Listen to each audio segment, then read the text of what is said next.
Hi friends, how are you? Hope you will be fine. I am here with a new interesting mathematical problem. First of all, we will start from left to right according to PEMDAS principle. We will have priority to solve the function which is at left, multiplication and division. So we will solve multiplication first because it is at left side. So we apply KCF rule 5, add its reciprocal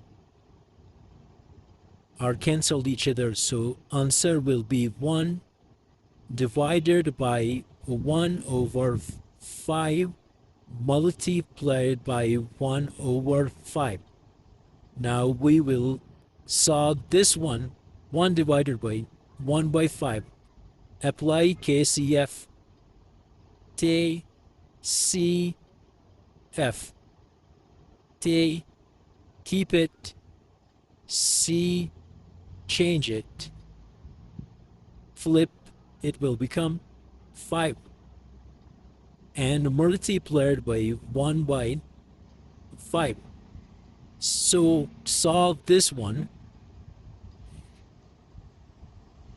It will be 1 multiplied by 5 is equal to 5 multiplied by 1 by 5. Now these are reciprocal of each other.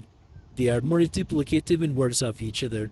So are cancelled and our answer will be 1. Thank you for watching my channel.